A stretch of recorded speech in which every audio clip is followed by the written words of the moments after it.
Good morning, everybody. Well, I guess it might be afternoon if you're watching, or night. It really could be any time where you are. Where I am and where Connie is, it's morning right now as we're recording this.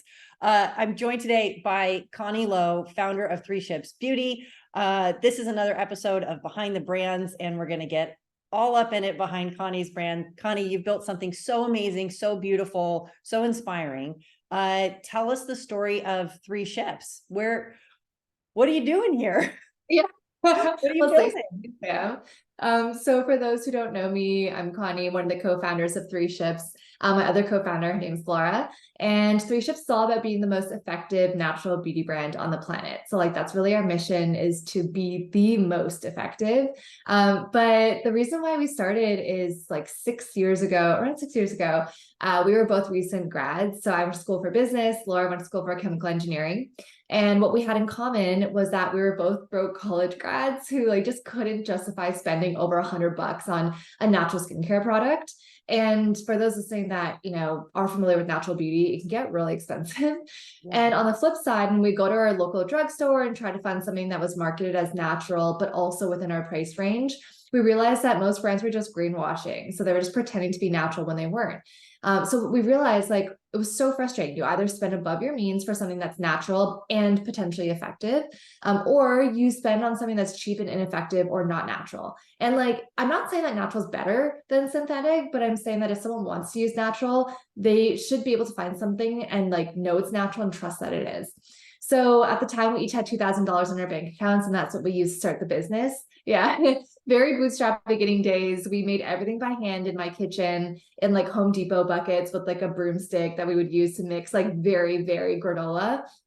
And then we kind of scaled it from there. So today we're carried in close to 1,000 retailers, including all the Whole Foods in North America. We're also carried in natural beauty retailers like Credo Beauty, the Detox Market, and in Canada, retailers like Indigo, Hall Run through Hudson's Bay. And again, just really, really focus on being that accessible but effective natural brand. So very excited to be here today and to chat all things beauty and entrepreneurship. I love stories that start like this. I got a bucket and I got a broomstick. It was literally 20-liter Home Depot bucket. Actually, it even started off smaller than that. We had little stainless steel mixing bowls, little salad bowls. And we would just measure things by the drop.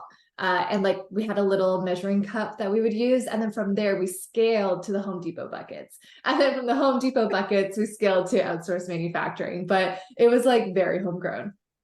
I'm going to ask a bunch of questions about this that maybe you weren't expecting me to ask, because I love the picks and chisels and shovels of, commerce operations and Yeah. I want to hear more. Okay. Yeah. So going from the stainless steel bowl to the Home Depot bucket to the co-man or co-packer, co-manufacturer, there's so many acronyms in this space. Yeah.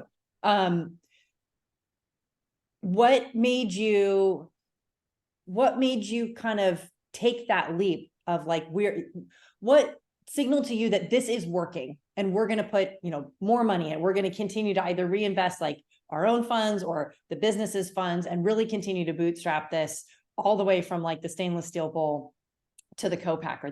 And how many years did that journey take, or maybe it was only months? No, it wasn't only months. Oh my gosh, I wish. So to give you the full timeline, Laura and I met in November of 2017, and we launched the brand 3 months later. So we told ourselves that we would give ourselves a very short period of time to launch, because otherwise we would never launch, because we're all about perfection, which obviously does not exist. So we really went by that Reid Hoffman quote that's if you're not embarrassed by the first thing you launch, then you launch too late. And dude, I was so embarrassed by the first product we launched. It was so handmade. It was just hand labeled. But at the time, we also both worked other 9-to-5s, because again, broke college grads. So we'd meet up in the evenings to make the products. And then on weekends, we would sell our local farmers markets and craft fairs. So to answer your question, we started to see traction because even in the beginning days when we were at the farmers markets, setting up our booth, we would talk to customers and show them the product, and people started to buy it. Or the people that didn't buy it, we would then ask okay, totally fine, but can you give us some feedback? Is it the scent? Is it the price point? What do you like? What do you not like? What brands do you shop? And we start to get a lot of customer data and just research from talking to these different people at these fairs.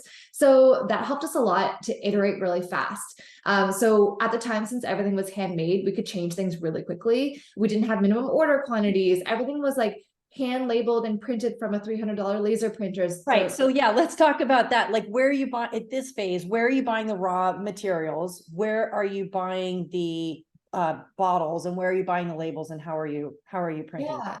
Honestly, like Google's your best friend. Like so many people ask us, like, how do you find your first manufacturer? Like, how do you find your first ingredient? I'm like, yeah, we just Googled Toronto natural ingredients supplier. and, and then we found a few. Like there's so many. So at the Well, time, and like what, sorry, I keep interrupting. no, it's all I'm good. just gonna keep scratching at it. What are some of those raw materials that they're supplying to you? Like when you're Googling that, what are you looking for in your, and don't give me any trade secrets, of course. Like I don't know No, it's all good. So to backtrack, when we first started, we thought to ourselves, okay, we can't make formulations that are super sophisticated because everything's made in my kitchen. So we couldn't make things that were water-based that would use a natural preservative, like a cleanser, for example. You need a preservative in there. So we were like, okay, let's just make things that are made from oils to start, because oils are a lot more shelf stable and also easier to make at home and like less easy to screw up. So we're like, what is an oil-based product that we can make? And we're like, well, a lot of people use coconut oil to remove their makeup, but it's messy. It's like gross looking in a jar on your vanity, and also it clogs your pores because it's comedogenic. So we're like, well, if we found a way to use fractionated coconut oil, it's like very sciencey, but essentially it's gonna be a way better like product experience for someone looking to make a natural makeup remover, and we can make it really cute. So then we're like, okay, well, we want coconut oil, but we want to make it for different skin types. So we decided to make 4 different SKUs. There was one for like normal skin, dry skin, combination, and then oily, which we ended up just cutting down to 2 by the end of it. And then we Googled and we're like, well, what natural ingredients are good for like dry skin? So other than the coconut oil based, we realized that ylang ylang and lavender were really good for dry skin. And then for those that are acne prone, tea tree oil and cedarwood are really good for those skin types. So then from there, we Googled like, okay, cedar essential oil like supplier.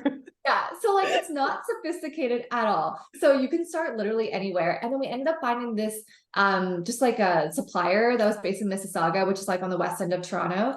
And they had this like really big storage facility that I would drive to after working my 9 to 5, because it's actually really close to my old like company. And you would just drive in and you would have your order, and it'd be like, 2 jugs of coconut oil, 100 ml bottle of ylang ylang, and like you go up to them and you're like, this is my order, and then they send you to the back room and there's someone there that gives you your products, and then the ingredients, and then I would load it into my trunk, and then I would go back to my condo, like put it on a wheelie, bring it up my elevator, and then like start making it there. So that's where we got the raw ingredients. The packaging we bought online, so you could just search like plastic jar, like Right. like yeah, everything was plastic when we started. It's like plastic jar manufacturer, and then they would ship it to my condo. So again, like there's so many ways you can do it.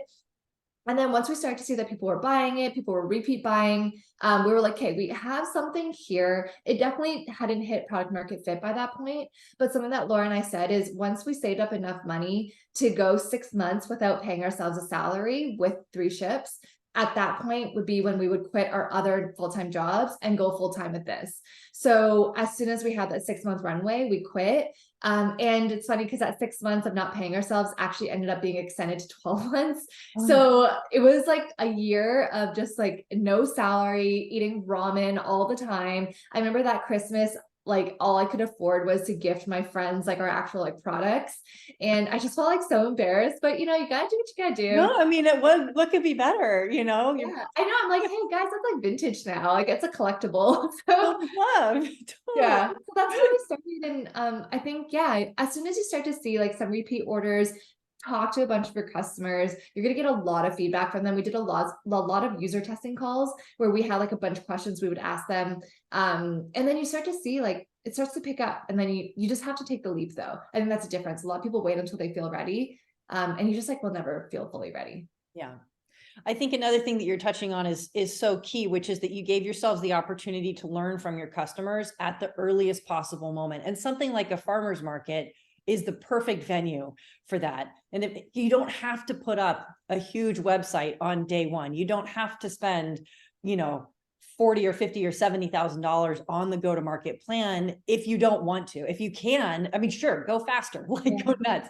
But it's not a requirement for getting some feedback about your product. And like you're saying, you know, in that moment, you went from, or some adjacent to that moment, you're going from 4 SKUs down to 2, because you're learning from your customers, and maybe you're also learning from like the product process and like the formulation process and all of that. And you're saying, well, I don't need that. Imagine you had ordered 5,000, 10,000 of all 4 SKUs, because that's what a large manufacturer required you to do. And of course you have the luxury also of having a product type that allowed you to do that. And I, you know, I think that's wonderful too, that no matter what your product type is, the earlier you can get it in front of someone who can be lovingly critical and push back, like, the better. I took buckets of spatulas to farmers markets all around New York City for years, really. And then like my son would be like in a backpack on my back, and I have the dog with me, and like a little table I set up, and I printed a tarp, and I Googled everything. I'm like, okay, I mean, I could do all the design stuff. I'm like, let's make a tarp. Let's hang the tarp. See, we didn't even have a tarp. And like the tarp, I remember we would see some stalls would have the tarp. I'm like, oh, I love that so much. I want a tarp. Like this like dollar store, like plastic gross cover. And then we like made handmade lettering of our company name, and we like strung it up on string against like a cheap backdrop that was like pink. Like it was very handmade, but again, like you've done it. And I think a lot of people are just scared to start because they're like, oh, like there's just so many steps involved and you have to be perfect from day one, or like they're scared of judgment. But honestly, it's the people that do things like what you did with like your son in the backpack and your dog that go so far, because so many people are just too scared to start. Yeah, really appreciate, like, admire that. Back at you. Okay, so you've got these 4 SKUs that become 2 SKUs. How many SKUs did you have before you were in the Home Depot buckets, and then like with the co-packer? Okay, so we had 2 toners that were also handmade. We had lip scrubs, like 3 different lip scrubs, which we originally made with like a handheld mixer, which broke while getting stuck in like the shea butter. Like I still remember that. So we had those 5, and then we had the 2 cleansing oils, and then we had 3 or 4 oil serums. So yeah, we had like a decent number of SKUs. And we would make them in small batches because like we would barely sell anything. And then we would just store them literally in my apartment. So like my apartment became the manufacturing center where we would have like our buckets, our oils, our packaging. And then Laura's apartment was like the shipping facility, because she had like the shipping boxes and like the tape and like the order label printer and all that. Cause like none of it could fit in one person's apartment. So I remember we would make the stuff, and then she would take what she thought we would sell that week back with her on the streetcar to her apartment. And then we would like ship out of there. So it's kind of fun looking back at those beginning days, because like the problems now seem so small in comparison to, you know, people management and like scaling. Yeah. Like I want to make a product by hand again. The good old days. Yeah. Your next brand. Maybe. So the type of direct to consumer that you're describing isn't what most people associate with direct to consumer, of course, because that's like associated with I have a website. But it is direct to consumer because you're standing in front of people and learning from them and talking to them. Let's accelerate. Let's talk about how your business is moving so quickly now, and what creating a robust digital presence has done for your ability to move quickly and grow the business, grow revenue, grow people. And maybe as we're exploring this conversation, this part of the conversation, I'd also just love to get a sense of scale, like where it could be number of people, it could anything you're comfortable sharing that just kind of gives us a sense of like, we started with a bowl and now there's, 700 people, maybe not. Yeah, no. Oh my gosh, we kept things really lean. So when we started with that $4,000 like handmade.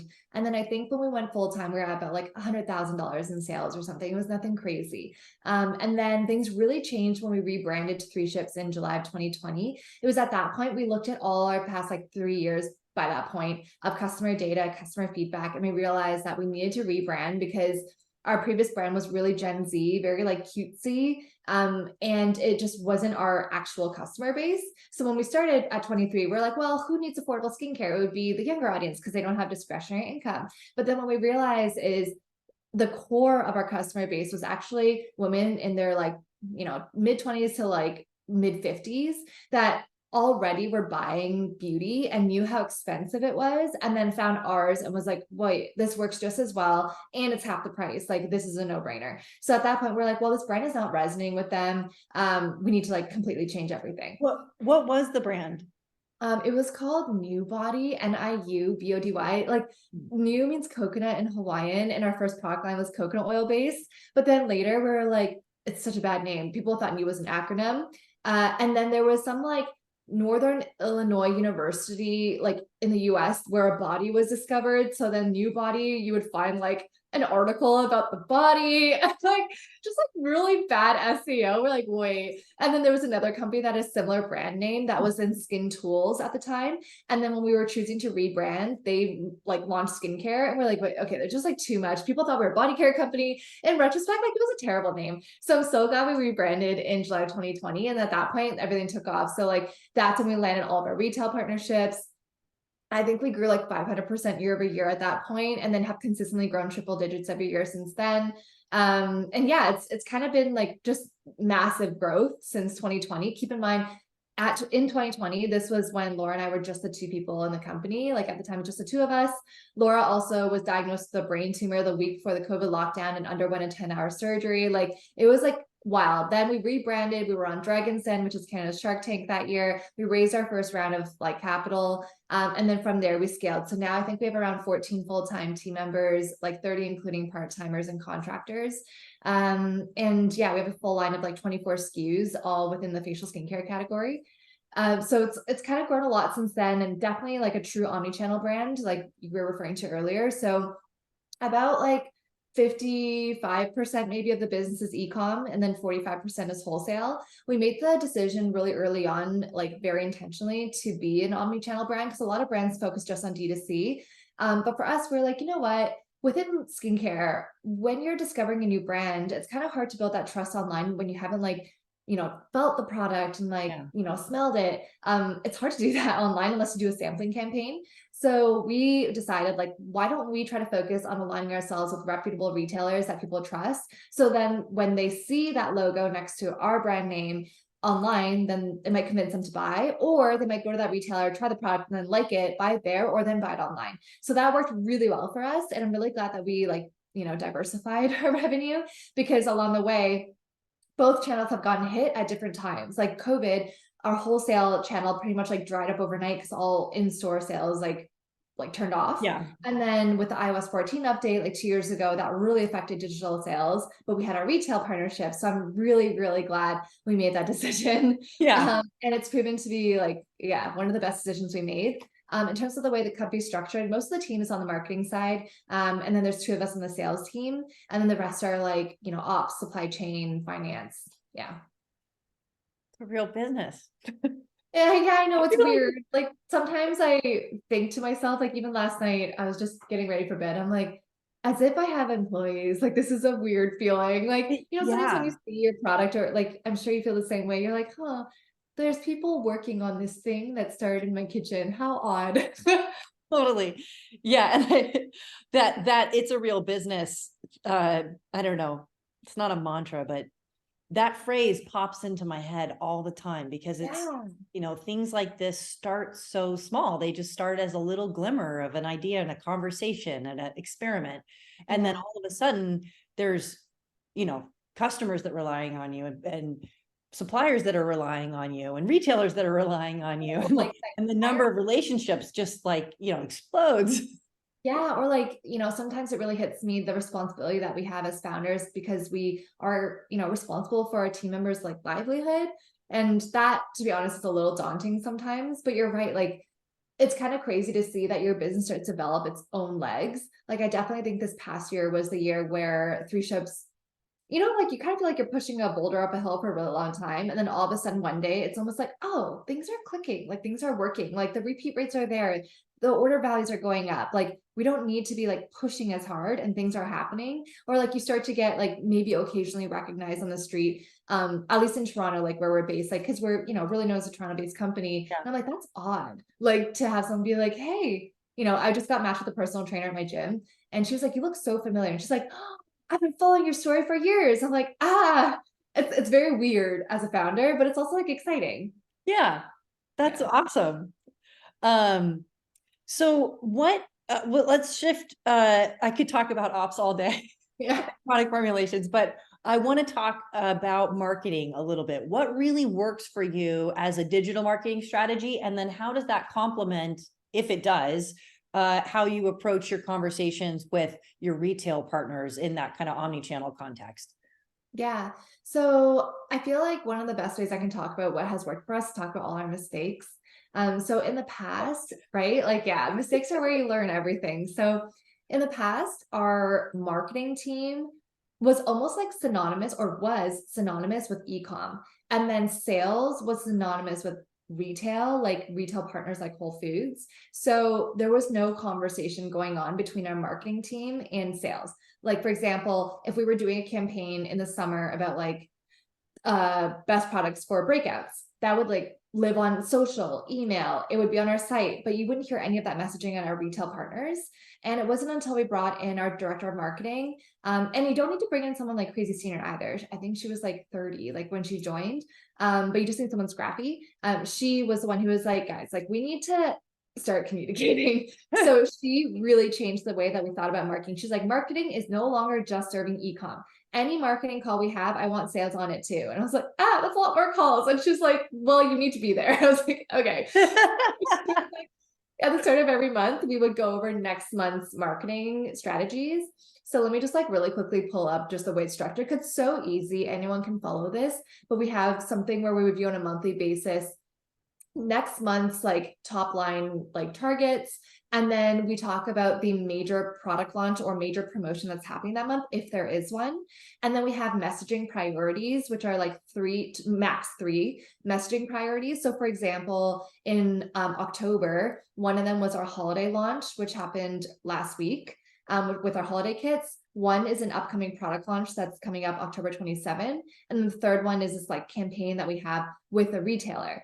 So again, like that's where wholesale fit in. In the past, we wouldn't have that as part of our like online messaging. So any retail promos would just like live in retail, but now it's actually showing up on like IG stories, IG posts, email, SMS marketing. We even direct our customers to our retail promos.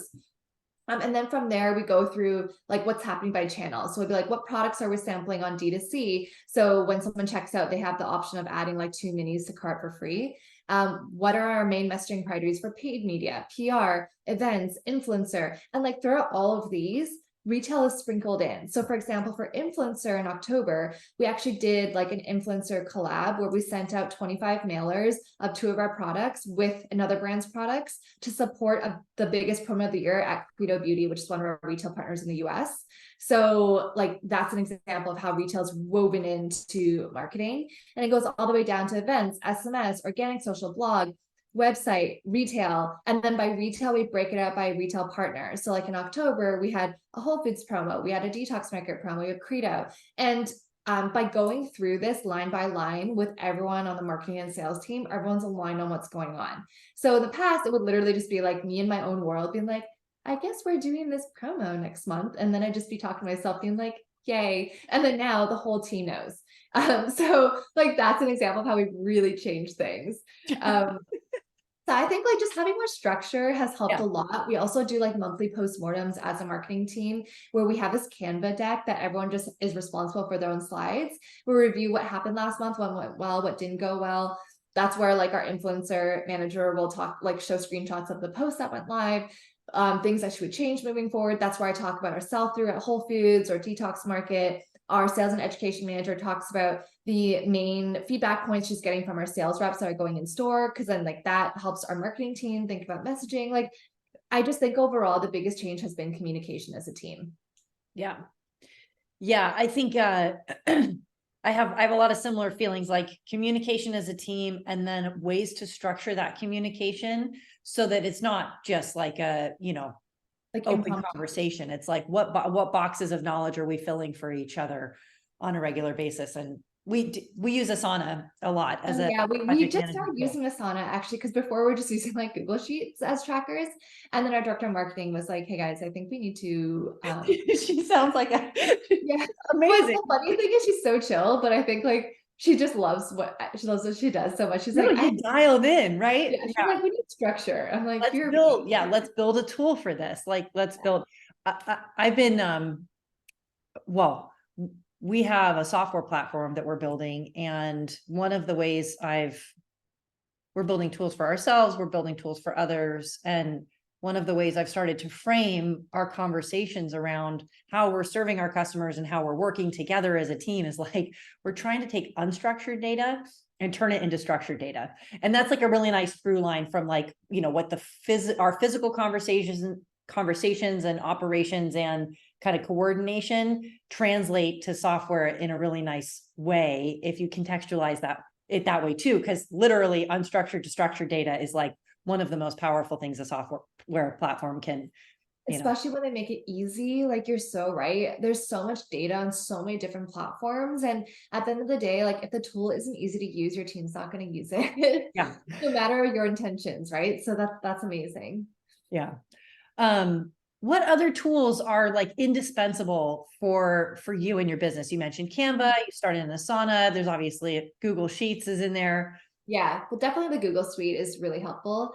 I really like the tool Boomerang. That's a Gmail extension, just because it just keeps me so on top of my emails. So it'll like boomerang an email. So for example, if I'm emailing my buyer and I'm like waiting to hear back on a promo confirmation, I can just set it to boomerang back into my inbox as an unread email if I don't get a reply within a certain amount of time. So like that really helps me stay organized. The team loves that too. It also has like a pause inbox feature, which is really helpful. So if I don't want to get overwhelmed by my emails, people can still send me emails, but they're not going to show up in my inbox until I unpause it. So that's been a great tool for like work-life integration, slash like balance, whatever you want to call it. One that I recently started using that I'm really loving is Loom. Do you use Loom? Such a huge Loom fan. It saved me so much time. It's Nearly amazing. I was listening to the co-founder of Levels, like that health company, on Tim Ferriss. Did you hear that episode? Yeah. Oh my gosh, it was so good. So he was raving about Loom, and I'm like, you know what? I need to give this a real shot because I've received Looms before. I'm like, this is cool, but I never thought about filming one. And I started using it maybe like 2 weeks ago, and I'm obsessed. So that's been a really great one. And then this past week, and on that same interview, actually, the co-founder of Levels was saying that he recommends people learn Gmail shortcuts or like email shortcuts. And I was like, you know what? I've never really taken the time to properly dive into shortcuts. So on Monday of this week, like it's only been a week, I just took 30 minutes to an hour to look through like the top shortcuts. And honestly, Sam, it's probably saved me like 30 minutes to 45 minutes each day on email. Yeah. So if you like Gmail shortcuts and Boomerang, I love Boomerang. I became a superhuman user well, like a couple of years ago. I'm at like week, I don't know, 400 or 300 of like inbox zero, which is really satisfying. I just there and click, but it has so many shortcuts, and the shortcuts are like really kind of on the surface. So they're really accessible. They're very prompted, and their onboarding is incredible. Like they take you through in a 30-minute session, like, hey, here's like, just build some muscle memory with us for 30 minutes. So you should check out Superhuman. It's not as inexpensive as Boomerang, and nothing is as cheap and free as Gmail. It skins on top of Gmail, and it has all of those shortcuts. And I can blaze through 150 inbox emails and sort of filter them to what needs to be done, what needs to be trashed, what needs, like what I want to have just as a reference in organization geek. So hearing this like lights me up. Any other tools that are like, you're either really inspired by right now or excited about, or I really like I love my productivity journal. Productivity planner. I love. So the layout, like, do you know the concept of Pomodoros? Yeah, so I really like that they have that. So I don't know if you can see it on camera, but you can set like your gratitude intention at the top and then your Pomodoros and like what's most important. You just like rank order things by priority. And then you can reflect on the day at the end. And I really like that I can like write in what's happening every day. And then there's a full page for notes. So I really like this on the days where I'm feeling like I just have so much to do. And sometimes you're so overwhelmed that you don't even know where to start. Yeah. I find that having something written physically is like a great tool. Like I'm someone that loves putting pen to paper. I journal every day. I love like reading physical books. So like, even though it's very old school, I love a good journal. So that's probably one of my favorite tools. So yeah, I would say Productivity Planner, obviously Slack, like use it all the time. A cool Slack tip that I learned from another founder that I haven't done yet, but is really interesting is she has now built the company where she has like heads of each department. So she has VP of sales, ops, and all that. So she is all about like taking time off of digital. So she actually doesn't have Slack. So what she does instead is she has her heads of each department summarize as an audio note every day the main happenings on Slack within each of their departments, and then write it in an email as well. So it's an email like quick bullet point list, but then also attaches an audio note. And then she goes through each of them at the end of each day on a walk. And I'm like, oh my gosh, that is so cool. So she really has her own process going. I'm not quite there yet, but it sounds really enticing. And I'm kind of curious about it. Yeah, I'm gonna put that on my Pomodoro list of things to do. Get off. Yeah, I'm like, oh wow, I love that. Like going That's on a walk amazing. during a meeting is just so much better than sitting. So, Yeah. another tool, sorry, last one is I got a walking pad recently. So I just have one under my desk, under my standing desk. So a walking pad has been like game changer just to get in some more steps. And that keeps me feeling more productive and focused. Does it move? Is it like a mini treadmill, or it's just like has surfaces for you to No, massage? so it's like a little treadmill almost. It's like a little Yeah. rectangle, and you can set the speed with like your remote. And then I just like anytime I have, maybe an hour of time where I don't have meetings, because it's kind of distracting if you're working on a meeting on video, I'll just like make my desk standing, I'll just put on my running shoes and then just walk while answering emails. Yeah, that's brilliant. And I think also is a nice hack in a day and age where it's ironic. Like we all used to be in an office and then we were all alone. Yeah. And now we're together, but on screen. But like in the before times, like I would take phone calls all the time, just a literal action. I can't tell you how few phone calls I have now relative to how many Zoom or Google Meet calls.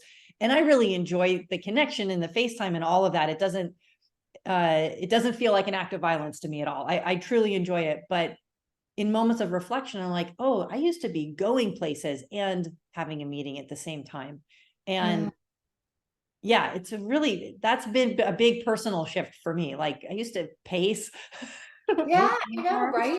So now what I do is if someone's like reaching out to pick my brain or something, if it's not something I can answer via email, then I'll tell them like, hey, can we make this a phone call? And in the link, like I'll literally just put my cell and then tell them I'm gonna go on a walk when we're talking. And I find that that really helps, but you're right, like things have just changed so much. Yeah. I remember when I first started my career, like work from home wasn't even a thing. Like we would go in Monday to Friday, and then the thing that we would look forward to is we could wear jeans on Fridays. Like that was like the big thing. And now my team is like so spoiled where we only see each other once every 2 weeks at a co-working space. And then the rest of the time we work from home and literally in like leggings or PJ bottoms. Like, yeah, things have really changed. Really, really changed. Jumping to a slightly different topic, I want to hear about your approach to getting into the first retail store. And was it like a mom and pop shop? Was it Whole Foods? How from the beginning, you're sort of expressing a motivation to be omni-channel. How did you do it? Yeah. So much just like hustle, honestly, and grind. So what we did when we first started is I managed sales and marketing in the beginning, and I still manage sales. So I thought about which small retailers were located near us in Toronto that I could like physically walk to. So I had my bag of samples. I didn't even know what a line sheet was back then, like the price list. So I didn't even have that. And I just had like, I think a brochure that I made. And then I walked into these retailers and I just asked to speak to the owner or the manager, gave them the products and like told them a little bit about us, and then left and grabbed their email and would contact them like 2 weeks later after they had some time to try the products. And I learned a lot throughout this process. Like I remember I went to the Urban Outfitters downtown Toronto, and I was so naive. I went in and I was like, can I talk to your like buying manager? And then this woman working there was like, oh honey, buying's done in like head office in LA or something like that. She was like, we don't do that here. And I'm like, well, can I speak to your manager? And she was like, well, you can, but like she's not gonna be able to help you. I'm like, okay, well, can I still grab her email? And she's like, sure. So you learn a lot along the way. Now I learned like, okay, like the big companies do not do buying in store. So once we landed like one or two of those indie retailers, like the little mom and pops, like maybe like the individual salon or spa, then when I was contacting other retailers, I'd be like, by the way, we're carried at XYZ retailer, just to give like social proof that we're a legit company. Or when I'd be emailing retailers, like even in the US, like, cause I wasn't limiting ourselves to just Toronto, I would contact like a cool retailer in like LA and be like, we are carried at this retailer in Toronto, even though it's like such a small mom and pop, it just, gives you It's more something. passion. Yeah. Yeah. And I was actually looking through old emails and I'd contacted the Detox Market, which is like one of the more like prestigious natural beauty retailers back in the day, back in like 2018 or something, when we had so few products all made by hand. And now they're one of our best retailers. And our Brighter Days eye masks, which are our biodegradable eye masks, they just told me are #1 out of their full mask category of 75 SKUs or 65 SKUs. So like, but it started off as just like a random email and we didn't get in back then. And then, you just keep pushing and pushing. So like for those listening, if you do have a product-based company and you are trying to land retail, you're going to get so many no's, but you just have to like set the follow-ups for yourself to remind yourself to reach back out. So what I would do is I would set a reminder with Boomerang for myself to be like, okay, in 6 months, follow up again. And in the follow-up, don't just be like, hey, like wanted to follow up and see how you're doing. I would be like, since we last spoke, we launched this product got this beauty award. We're now carried in this many retailers. Our Insta following has grown to blah. Like you just want to show them that you've been like consistently growing. And like, that's how you start to pick them up. And then you would also think about like, where are your dream retailers and what trade shows do they go to? Like Whole Foods, the way that we landed them is we went to a trade show called Indie Beauty Expo that was in LA. And during that trade show, there was this woman walking around with her badge flipped over, so you couldn't tell who she was. And I ended up chatting her up. And then midway through the conversation, she flips it. Have you had that happen too? So that's like a signal. This is it's like a weird anti-signaling signal, because buyers of at big stores and big retailers, they don't want you to know who they are. So they always flip their badges. So then you don't know who they are, but you do, because the only people with flipped badges are the whales. Oh no, Like, but then at that trade show, other people start to flip them too. So I was like, so like even so it's like either like it's a competitor, the smallest people in the world that know you won't give them the time of day unless you think they're or an actual whale. And that happened at the Container Store, with the Container Store at our first trade show. wow. And we knew what this buyer looked like. Because we knew her from LinkedIn. She walks down the aisle, badge is flipped. Our CMO Lauren like sees her and she's like, that's her, go get her. Oh my like run down the aisle after her. It's like 4 p.m. on it's the last hour of the last day of the trade show. This woman's probably like trying to catch a flight, and we're like, can you talk to us for 3 minutes? That's literally what happened with our Whole Foods fire. Oh my gosh, it's like the last hour of the last day. And it was interesting because she didn't like, I don't really know what a buyer looks like. Like there's no like one type, but she almost looked like she was a consumer, because this show was also open to consumers who also had their badges flipped. So like she didn't have like a team with her, for example. She's by herself. She wasn't wearing like corporate clothes or anything. She almost just looked like she was like going to walk a dog kind of thing. And you gotta wear sneakers at those trade shows. Yeah, I learned the hard way. The first trade show we went to, Laura and I wore heels and we were kicking ourselves.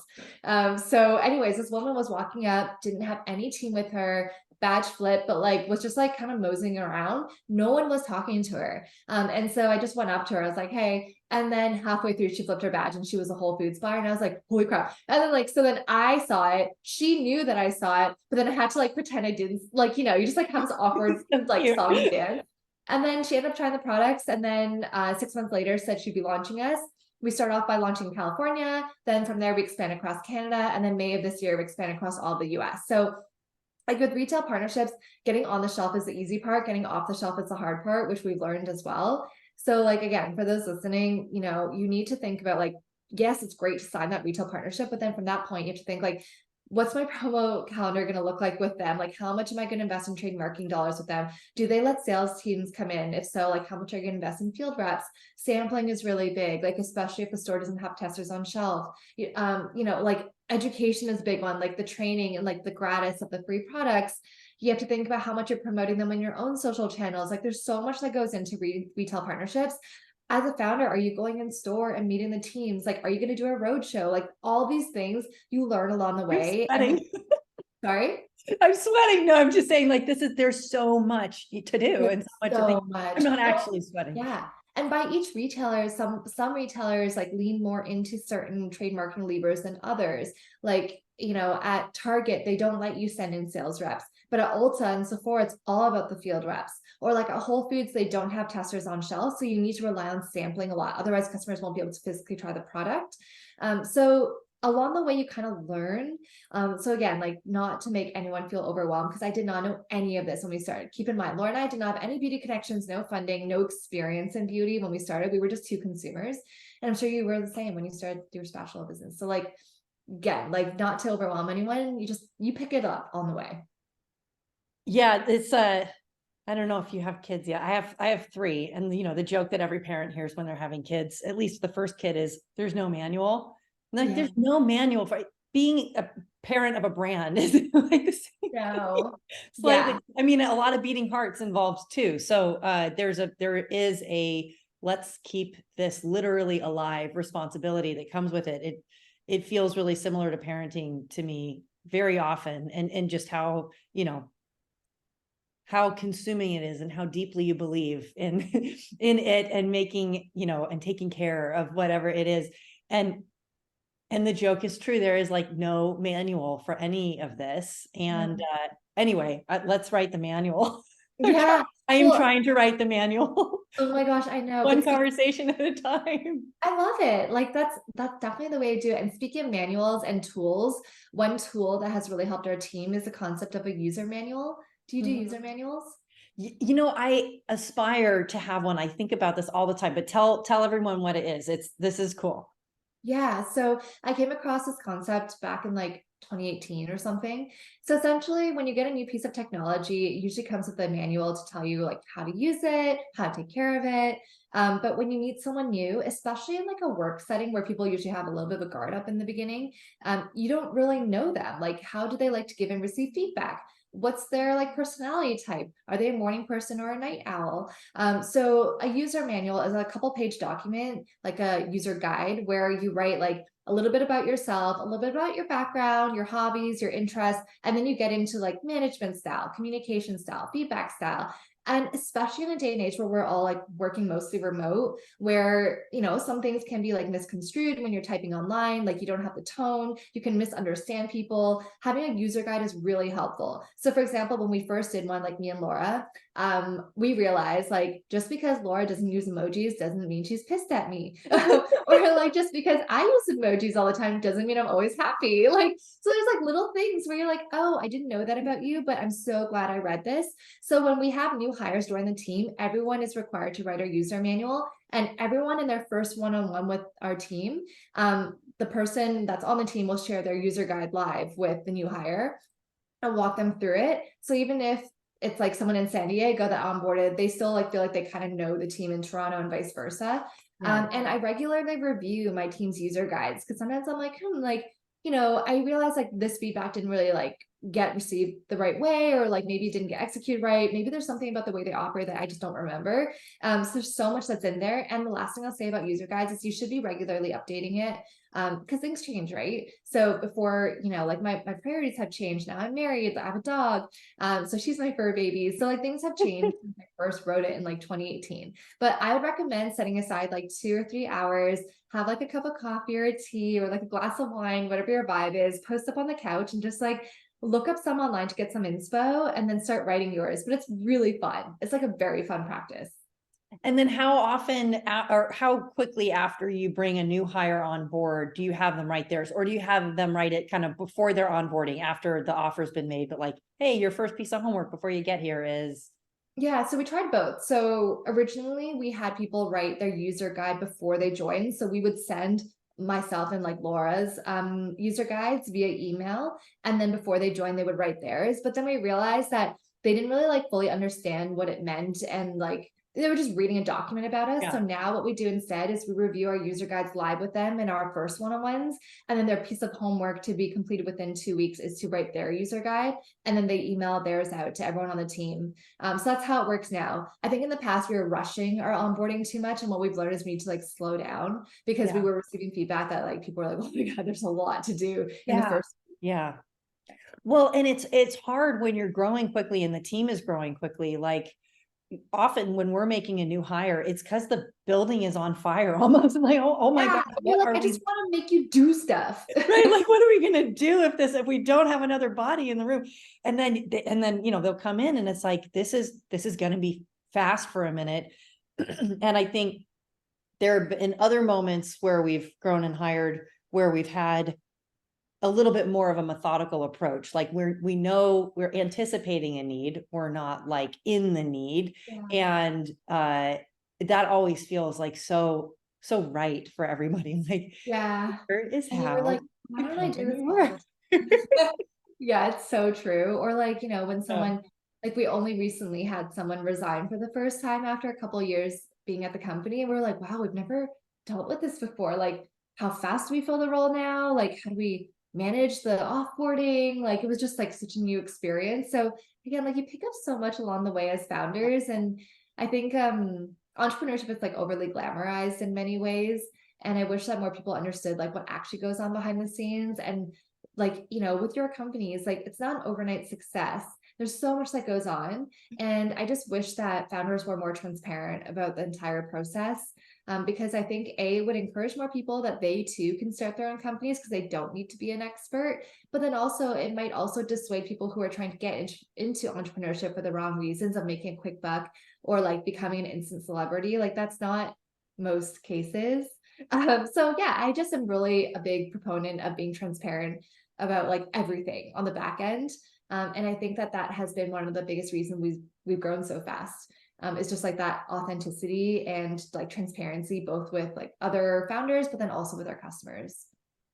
I can't think of a better note to end on. I would love to have you come back on. Also, I'm really looking forward to the book that we co-author together. Yeah. Oh my gosh, there's so Yeah, much the like juicy manual. information that will be in there. We try Totally. to tell all. Yeah, yeah.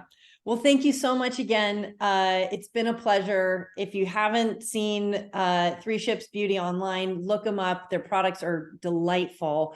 And I would love to send some new customers Connie's way. So thank you very much for sharing your busy morning with me.